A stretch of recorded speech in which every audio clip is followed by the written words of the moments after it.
thank you all very much for coming out this afternoon. If you were here earlier for my presentation, I apologize. But this one's going to be much better, I promise. So, this idea that there is a shortage of skilled people in the trades. It is something that if you're in the business, you're probably very familiar with it. You probably live it day in and day out. If you're in my business, which is essentially the communications business between our television show, our website, and our magazine, it is something that we hear from the folks who we work with, who are real tradesmen and have been doing this for 30 plus years. But it is our job to bring this message out to the public.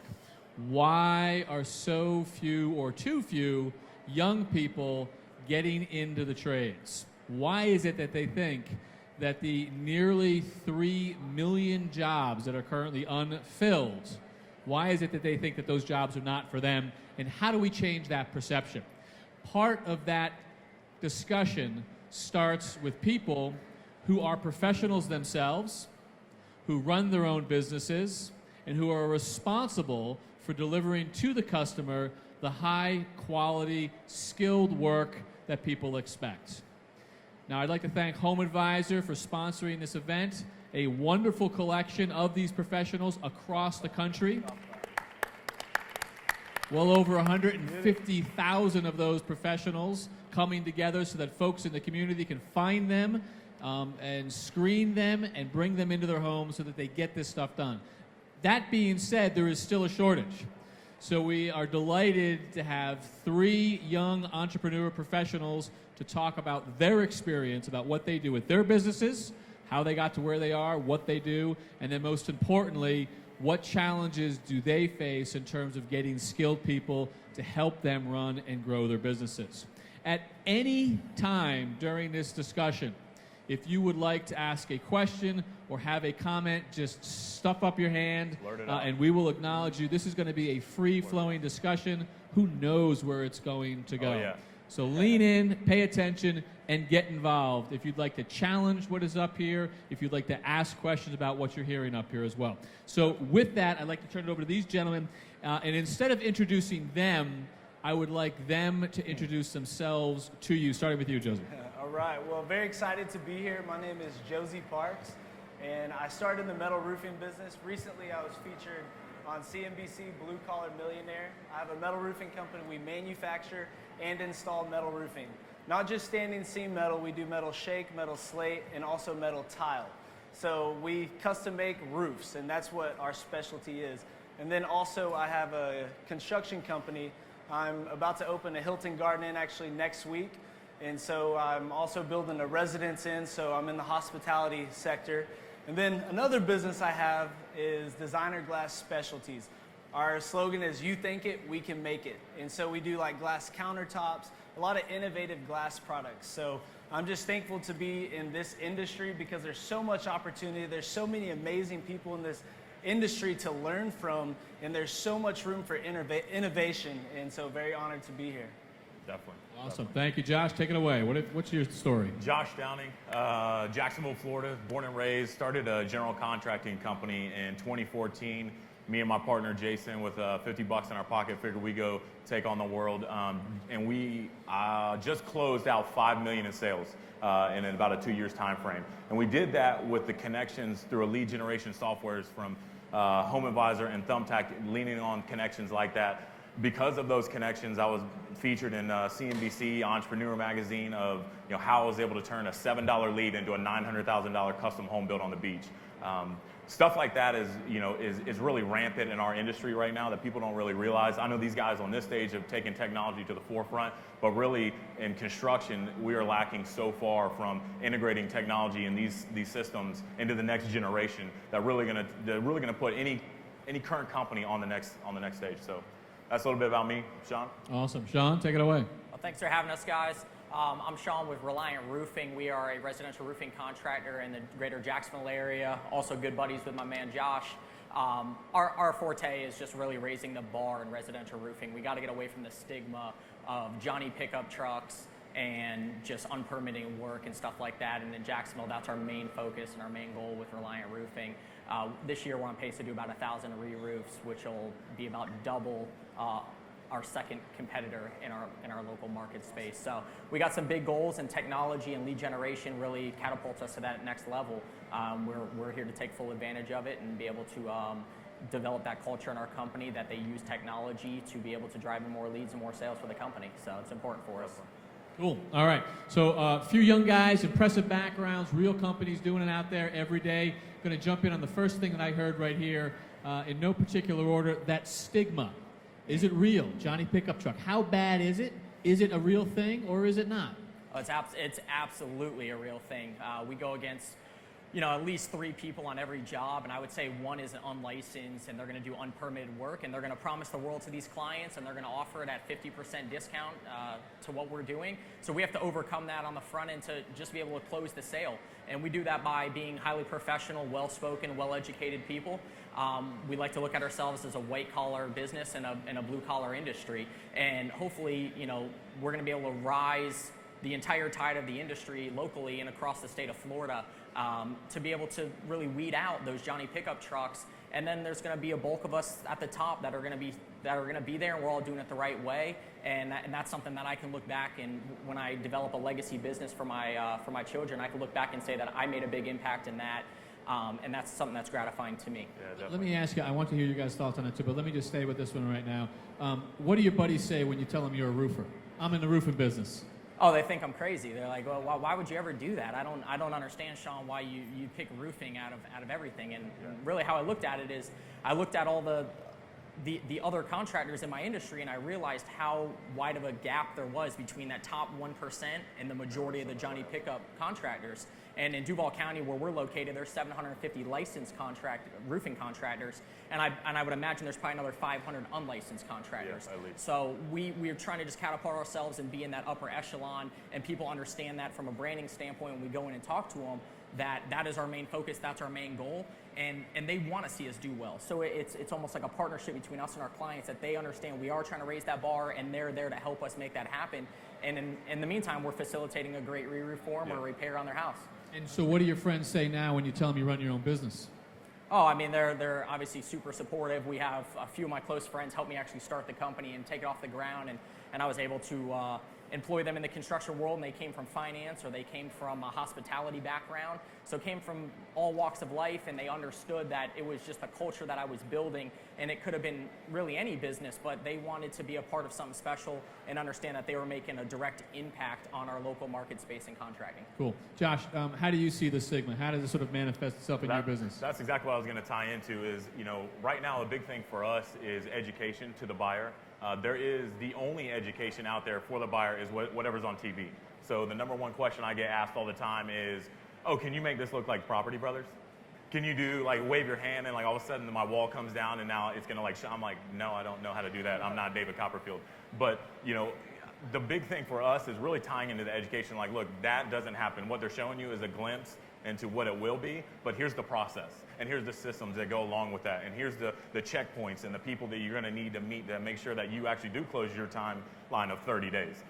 That's the big thing for us. We really hammer home the education. I'll spend hours upon hours in the forefront with the client, setting up those expectations of this is where we come from, this is how we got to where we are, and this is the product that we're going to give you guys. Josie, is there a stigma from your perspective of people going into the trades? Are they sort of disparaged by other folks? Yeah, for sure. And I think one of the biggest problems is how people look at contractors. So kids growing up, they hear their parents talking about contractors cutting corners, they're alcoholics, drug addicts. So there's also a stigma with how people look at contractors and who's coming in your home, because that's your home. Definitely. So you don't want just anyone coming in your home. And so that's where, in Texas, it's the wild, wild west. And that's what I say. And that's just because there's no licensing. So I've lobbied for licensing. We want to be licensed. We want homeowners to feel confident that the person coming in their home knows what they're doing. Yeah, and that doesn't exist. And that's just because regulation. So what was amazing for me starting my business at the age of 19 was that I didn't have to go through years of school and this to learn how to be a roofer, a metal roofer. I got in a metal roofing business, learned the trade, did a great job, so they gave me my own dealership. And so the stigma that exists is saying that contractors don't really know what they're doing. No, it's artists, it's Or they take your craftsmen, money and it's run. Take your money and run. it's people Yeah, that all the really time. love what they're doing and they're passionate about it. But you have to find those people. So not everyone is going to be passionate about what they're doing. Some people, yeah, maybe it'd be beer money, but it doesn't matter. That's why you have this information. That's why Home Advisor, there's these other lead generation sources so people can leave reviews, say their experience. So it's up to us to really educate the consumer that, hey, the industry is changing and there's amazing people, so trust us, give us a shot. Yeah. Let's try to put the problem in perspective and define sort of how acute this gap is. Do you find it difficult to find young people who you want to hire, you want to pay? Do you find it difficult to find them who have the proper skills that you need, or at the very least, just the proper frame of mind and attitude so that you can train them? Do you have a shortage? Do you have more than you can ask for? Yeah, no, a major shortage, because it's not cool to be a contractor. No. You know, people look at it, they Nothing want flashy. to develop an app, they're in tech, you know, they want it to sound cool, but really, this business gives you the fundamental best practices for business, because you have to get a lead, you have to close a deal, you have to supply a product, and you have to pick up money. That's what you need to run a tech company. So It's not a Josh, you have a flashy shortage? business. So you- Yeah, it's not a flashy business. It's one of the few industries that's been around for thousands of years. I mean, construction, it's how you build your home, you know. So being that it's not a flashy industry or business, it's very hard for people to be like, I just don't know why I'd want to get into that. I don't think we do a good enough representation of, hey, look, you know, just because you're a tile man, but, you know, take a picture of when the tile is done, put it on Instagram, all of a sudden it's got 50,000 shares of this is what one man did with his hands. That's what I feel like we've got to do a better job of as the next generation. But how bad is your shortage? I mean, tell us about when you go out there extremely. trying to Oh, find people. general What do you contract- find when you go looking for people, and what are the answers you get? So yeah, there's an extreme shortage. Jacksonville, Florida is where me and Sean are from, and we can't find a good guy to save our life. I mean, the thing that we say right now is like, all right, we've dumbed it down to just, do you have a driver's license? They're like, yeah. They're like, do you have an active bank account, and is it in the positive? And they're like, yes. I'm like, all right, we've got at least a B+ right now. So it's like, I mean, that's how great the shortage is just looking for guys like that you can at least have the most basic fundamentals to at least learn on and base, you know, hey, at least if I'm gonna pour my whole team into this guy and teach him, and it is an extreme shortage across the board. And I think for us in the roofing world, our labor pool is in such short supply because there is a lack of either paperwork, so obviously they're all W-2 employees for us, we don't subcontract out, so to be able to find people that fit that mold, even if they're not skilled, just to find the person that is willing to go and grind it out to make a good living, a good income that they can hang their hat on, and it's a career path for them, and understand that, they really have a hard time buying into that up front. So we have a large gap in people. The ramp-up phase to get guys ready to be able to be roofers is our main problem, and that's where we bottleneck right now. So we're trying to do some creative things to He's work got a on pretty that. creative way. Tell him Yeah, so what we've established recently is we have a bilingual project manager / recruiter / training position that we've added to the management side of the company. And what he's doing now is he's actually going into restaurants, he's going to sporting events, soccer fields where there's men's leagues, going to churches, and he's actually offering people Spanish-speaking people. a career and saying, hey, you might not know anything about construction or roofing, but I can pay you $200 a month or $200 a day, or I can pay you 60 grand a year, and you're making minimum wage right now, and we actually buy houses that the company owns that we just re-roof time and time again with people that we're training. So we basically put people out there, they've never done roofing before, and we train them how to do roofs on properties that we own, obviously, and then once we feel comfortable, we put crews together, and we make one person the manager of the other guys, and then we put them out there in the field. So I am hearing that you're not even looking for skilled. You're No. looking No. for willing. No, Yes. yes. We have such a shortage of Yes. skilled. That's not even part of your equation. No. No, All the skilled it guys- comes down to work skilled ethic. guys So are out. we're going to a back of house at a restaurant, and we see that dishwasher, and he's grinding it out, and I talk to the manager at the front, or I talk to the hostess at the front, and they're saying, hey, that guy, he's a worker bee, he keeps his head down, he just grinds it out day in, day out to try to support his family. That's the guy I want. All right, so paint me a picture. You find him. What are you telling him his life is going to be like 3 years from today with your company? What does that career potentially look like for him in your company? Sure, so he's going to start as being what I would consider a demo guy, where he's actually not physically on the roof, he's on the ground and he's cleaning up debris and putting in the dumpster. And then from that, he's going to be just a regular shingler. He's going to have a nail gun. He's going to be shingling for the next year.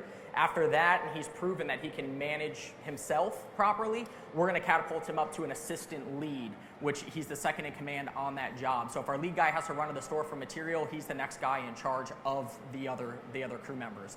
At that point, about 2 years out, that's when we're going to put them into that crew leader role, where he's actually in charge of the schedule and making sure that his guys show up to the jobs that we're giving them for that week, and that everything is completed as planned and they're passing inspections, and he's incentivized to be able to pass inspections on time, in a quality manner, and make sure that that homeowner is satisfied. So that's the fast track plan. And at that point, that's a six-figure income for us at our company. And people look at it, what do you mean? The guy bangs shingles and he's gonna make six figures? Across the board, all of our crew leaders will be in that six figure. And that's life-changing for, obviously, for someone that's making minimum wage washing dishes. You could take a guy from the back lot of a restaurant and in 3 years give him a six-figure salary where he is running a crew on your company. All day long. Yeah. All day long. If he's got the will. Yep. Yeah. And it's all mindset, and it's all the culture that we build on the management side, and that trickles down to the labor force, and it's the buy-in, and that's what they're doing. They're investing in me and my partner to facilitate the growth of themselves. Yep. What does this look like in your world, Josh? Tell me what are you telling them? Very similar. Like I said, me and Sean are both from Jacksonville. We spend a lot of time together, talking and being like-minded. And for us, prime example, I had a guy that was doing tile. His knees were probably 6 or 7 surgeries in, and he's like, dude, I can't keep up with this tile. But I have seen so much stuff. Can you help me transform into like a project manager? Can I run your company with you? And he's been with me now for 5 years. He's making a comfortable 6 figures. He's in one of our trucks. He's got a phone paid for. We're getting ready to start him out on health insurance this year. Stuff that he never would have thought would have been possible. Just asking the right question, coming to me and saying, dude, I can't lay tile anymore. Like, my knees can't keep up with it. But I know how to train people to lay tile because I've been doing it for 35 years. And that's all I needed to hear to say, hey, I'll build around you. Josie, what do they look like in your outfit? Yeah, so what I tell them is we're looking for a jefe. We want a boss. We need people who can lead. And so that's how we present it to them, is that we're looking for leaders. And so if you're willing to step up and go out in your culture and your environment and bring them in, and let's share in your environment in my business, because this is your business. And so we try to bring the team together and tell them that, look, it's possible, because look, this guy did it, this guy did it, and so they can see like there's people in our business that are making that kind of money, and young people at that. So I've got a guy who's 26 years old, and he made over 100 grand. He's been in metal roofing for 2 years, and he's already doing that because he's willing, he's motivated, he just takes audacious action and tries to learn as much as possible, and that's what we need. We need people that just want to go for it. Yep. I'm going to keep going, but at this point, anyone out there have a question or a comment that they want to lob into this discussion? I'm going to give you one moment to do it right now. If I don't see those hands, I'm going to keep going with this one. Yes, over here, please. Dyson, come on up, and I want everyone to hear this. Help us understand the trade school kind of thing. Okay. How do you figure it out? How do you decide where you're going? How do you guide your kids? How do you do that? Okay. So with the NRCA, I was part of the Executive Management Institute, and it was at Kellogg Business Management Program. And Define NRCA for us. National Roofing Contractors Association. And so what we're really trying to do is educate the younger generation, the next generation, about getting involved with a trade school, because that is such an amazing opportunity just because of the shortage of jobs. And so we're really trying to develop with universities, with high schools, and promote trades. Maybe it's just not roofing, but that's specifically what we're looking at is roofing. Metal roofing, flat roof. There's so many categories in roofing, and so we're teaching them about construction, but specifically roofing. So we are really tackling that as an industry because we see the void, we see the need to do that, and a lot of our workforce recently, not mine specifically, but as in general workspace, they've left recently. It's, people said it on the news, but literally people are scared that they're going to get deported. So like, all right, I'm out, I'm going back. Yeah. And so that's a lot of our workforce. Yep. And so white people, they don't want to do manual labor as much anymore. We have a couple guys that are white, but for the most part, it's Hispanics. And so that's who's in our communities. And so we need to really focus on that environment and building that culture, because it's an amazing family culture, the Hispanic community. Absolutely. And so we want those type of people to see the opportunity in roofing, that they're not just going to be putting shingles on, they're going to be managing, they're going to be estimating, they're going to be their own business owners. And so that's what we're really trying to put as trade. Yep. So How do you feel about the trade school path, you guys over here, in terms of, should kids be getting into it? What should you be doing as business leaders to sort of get that message out there? Right. So obviously, like Josie said, I mean, talking about finances in the construction world, the numbers are a lot bigger than most people imagine when they get started in the construction world. So I think the mindset has to change from 20 years ago. Our parents were always saying, you have to go to college to be successful. You have to get a 4-year degree, and you have to go to an institution where you're going to actually come out with 30 to 40 grand in debt and potentially be starting at a $40,000 salary. Maybe you're making $50,000. And the mindset now has to change where the money is there on the construction end and you don't need that 4-year degree. And we can go and we can show people, and Josie can show people, we can open up the books and say, hey, look, here's all of our managers. Talk to our managers. Go through our management process and learn the trade from the ground up. You don't have to get a 4-year degree. We're going to give you a 4-year degree in construction. And then from there, you can catapult your career into, I mean, it's just such an expansive industry, and there's so many ways to go with it. And that's what we need to see more of. Are you hiring kids right out of high school? Yes. Will you hire kids right out of high school? Absolutely. Are you looking for that? Yes. Yes. I would So we prefer go that. High schools, UNF. Say again, you would prefer that? Yes. Why is that? Speak to that. Well, they don't have any baggage. They're not coming with any baggage. They're a clean slate. They're not going to come and try to tell me, well, Sean, I've done roofing for 20 years, and this is how I've done it average for 20 years. Well, I don't really care what average is. I'm raising the bar in roofing, and we're doing it the Reliant roofing way or the Texas metal roof way, and there's systems and processes that we develop to be able to get kids that are 18 years old on this fast track management plan. And if they come in with baggage or a preconceived notion of what they think it should be, that's where there's some disconnect, and they don't fit in, and they're not buying into our culture. And the biggest thing that I harp on with our team is you have to buy into the culture, and everything else will come. Yeah. And we've done things, there's a lot of things by design that they don't realize until 5 years later, and they're like, oh my God, that's why Sean did X, Y, and Z for me. And now it makes sense.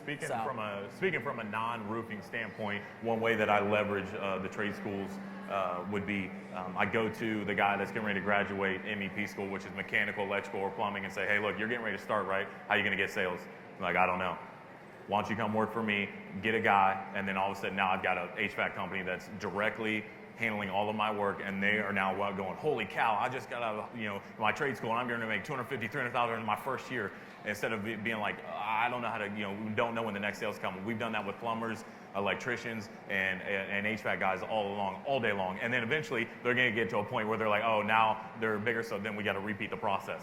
But it's just a part of a growing business. So you're in a situation where you have more work, more leads than you can actually satisfy yourself, because you've got to go out and find guys to help you satisfy. Yeah, thanks to Home Advisor.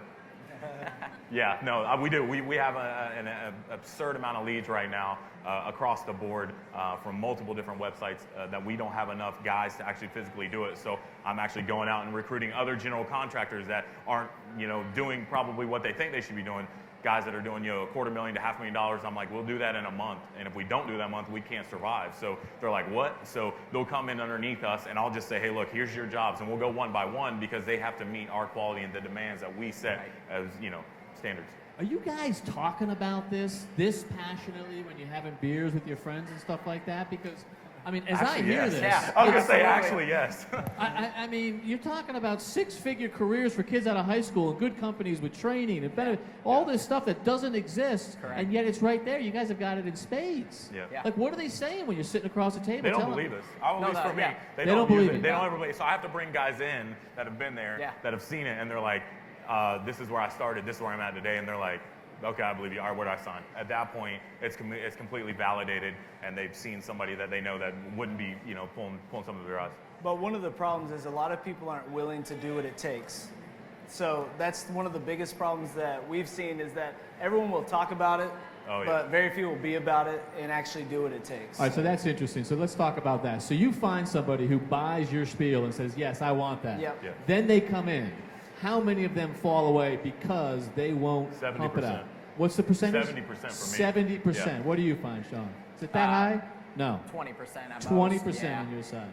What do you think? Yeah, I mean, putting it in a percentage, I would say, anywhere from 40 to 60. It just depends.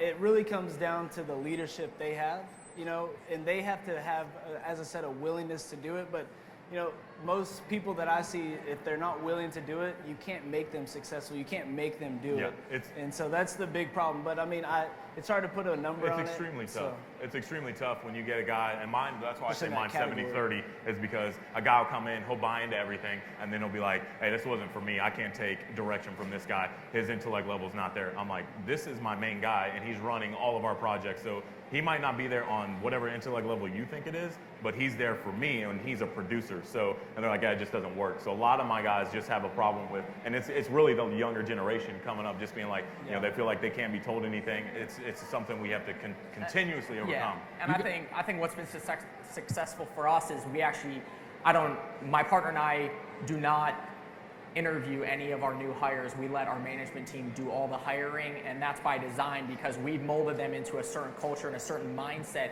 that they know it better than they know it better than me at this point. They're so bought in that they are the ones that are actually facilitating all the hiring and all the interviews. And when we interview people, we don't talk about the industry whatsoever. We don't talk about roofs. Not one single minute is spent on roofs, and it's about what type of person are you and what are you going to bring into Reliant Roofing? Are you going to be cancerous to the company or not? Company culture. If they say anything that seems like they are going to be a cancer down the road, we nix it right there on the spot and we move on to the next person. Because there's so many people that would jump at the opportunity once we fully explain it to them, and who better to explain it to them than someone that we've already been put in that position to succeed. So. All right, one more subject that I want to cover before we let you guys go. But before I do that, questions or comments from you guys before I move on? An opportunity for you to get in here, push back, suggestions? All right, we're moving forward. All right, we got a problem. You guys have got a solution, obviously, but it's not solving the problem. So what do we do? How do we either get this message out to them to make this sexy again or exciting or to connect? And how do we find those people and change this perception? What is it that you'd like to see happen? What is it that you should be doing? And what is it you think that this community should be doing to sort of change this and solve this problem? I think having a program where you can mentor these kids in high schools, kids that are passionate about it. For instance, my brother founded Heartwork. It's a nonprofit. It's about rescuing orphans, sex trafficked kids through high school students. In 1,000 days, we did 1,076 orphan projects. So that's huge. That shows that this younger generation, they want to spend themselves. They want to do something for others. And so it's not that building a home is, going to show them how to do something for others. It's showing them how to create, and that they have all the abilities and gifts to do that. So what we need to do is have contractors to see that, hey, this next generation, it's worth investing in. So get with local high schools and say, hey, we want to mentor some kids. So any kids involved with construction or interested, let's bring them in and let's get them involved. And so I really think contractors have to step up, because if you need workers, go get them. But we have to do things differently. I mean, we're passionate about it, and we try to think in new ways. I think 100% it's got to be media. Everybody, the generation that's coming up right now, it's whatever's on TV, it's whatever's on an app, it's whatever is cool and relational to the space. And I think media would be a big thing. I mean, I don't know how many times I get a random lead request that comes through that's like, oh, I want to remodel a house, and I'm thinking, oh, it's a legit lead, and then I get the call with the client, and they're like, yeah, actually, I just cashed out my 401k. I've been watching a lot of Tark and Tarina, or whatever their names are, on Flip or Flop, and I'm ready to just flip houses for a living. I'm like, oh my gosh, it is not that easy. I cannot believe you just said that. And they're like, yep, we quit our Fortune 500 jobs. We're going to go after it. And I'm like, holy cow. So I then at that point switched from, instead of running away, being like, look, anybody else is going to take advantage of you. Let me actually show you how this true process goes. We'll do one, and then after that, you tell me if you still want to be in this industry. And 90% of them are like, holy cow, I never knew it was this bad. I think media could be a quick stage for guys like us that are on there being real and not fake and no fluff. Of the Joanna Gaines, I really like their show. I think they're pretty real, but like a show like that where it's pushing the trades out and what you go through every day, and then the benefits of making somebody's home better, reducing leaks inside of a home, whatever it is. I think that could be something that could really be spent off and be something really cool. So what do we do? And I think it's really just bringing young kids in, or young adults in to the industry, and peeling back that curtain and really showing them what it really is. In the construction world, it's not always, hey, it's just grunt work and I'm greasy and I'm tired all the time and my body's shot. That's not what it is. There's a lot more creativity and art to construction that people really we'll see. So for me, when I'm looking at people and how to get other contractors to buy into this mentality, it's really just positioning the industry better. I think there's not enough mouthpieces for the industry, and there's too many people that will do things the wrong way, and that's all that's spoken about, and that's where that stigma comes from. And I think that we need to turn the table and get ahead of that movement and really get in with that young base, like Josie was saying, in the high school world or in the vocational schools, and really show them that this is a full-time management track, and it's not, you might not even touch any construction at all, and you might just be a business guy in the construction world. And what's wrong with that? There should be nothing that should be looked down upon that. And I think it's just important that we lay out a process for doing it, because it's easy to just get leads with new technologies out there, but actually having the skilled workers, that's the hardest part about it. And so, all right, questions from you guys. Last chance to get your voices in here. If anyone's got one. One question, just one singular question. Be careful what you wish for. I've been in that situation. All right. I've got to first thank Home Advisor for sponsoring this session and for what they're doing, so thank you for that very much. I don't know what their marketing campaign is for the year, but you've got 3 spokespeople right here. These are 3 very impressive gentlemen. Josh, Josie, Sean, give them a hand for their participation. Thank you, gentlemen. They keep talking about the next generation. This is the next generation right here. So congratulations to you guys on your success. Thank you for your hospitality and your insights into this. Good luck and Godspeed in your businesses. And take a moment to shake their hand and thank them afterwards. Very much appreciated. Thank you, Home Advisor, and all you good folks for coming out today. Take care.